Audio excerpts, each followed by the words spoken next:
Hello once again, this is my attempt in showing you how I set up the helping hand station.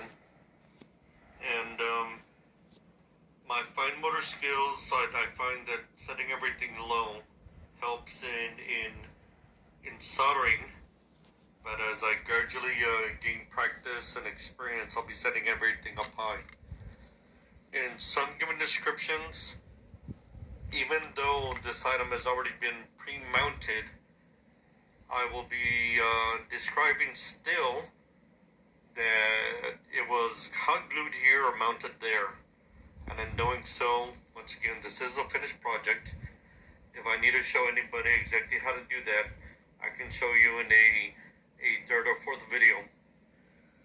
This item here is a malleable, galvanized aluminum strap that is used to hold the solder bath, solder wand.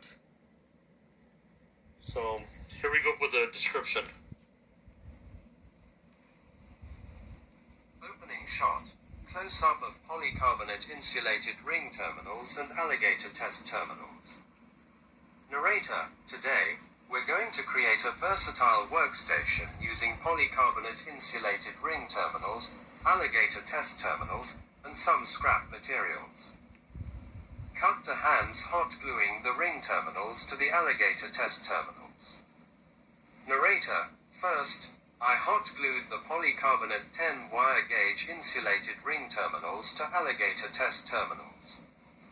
This will allow for secure and reliable connections in our setup.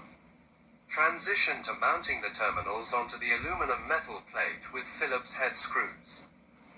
Narrator, next, I used Phillips head screws to mount these terminals onto an aluminum metal plate.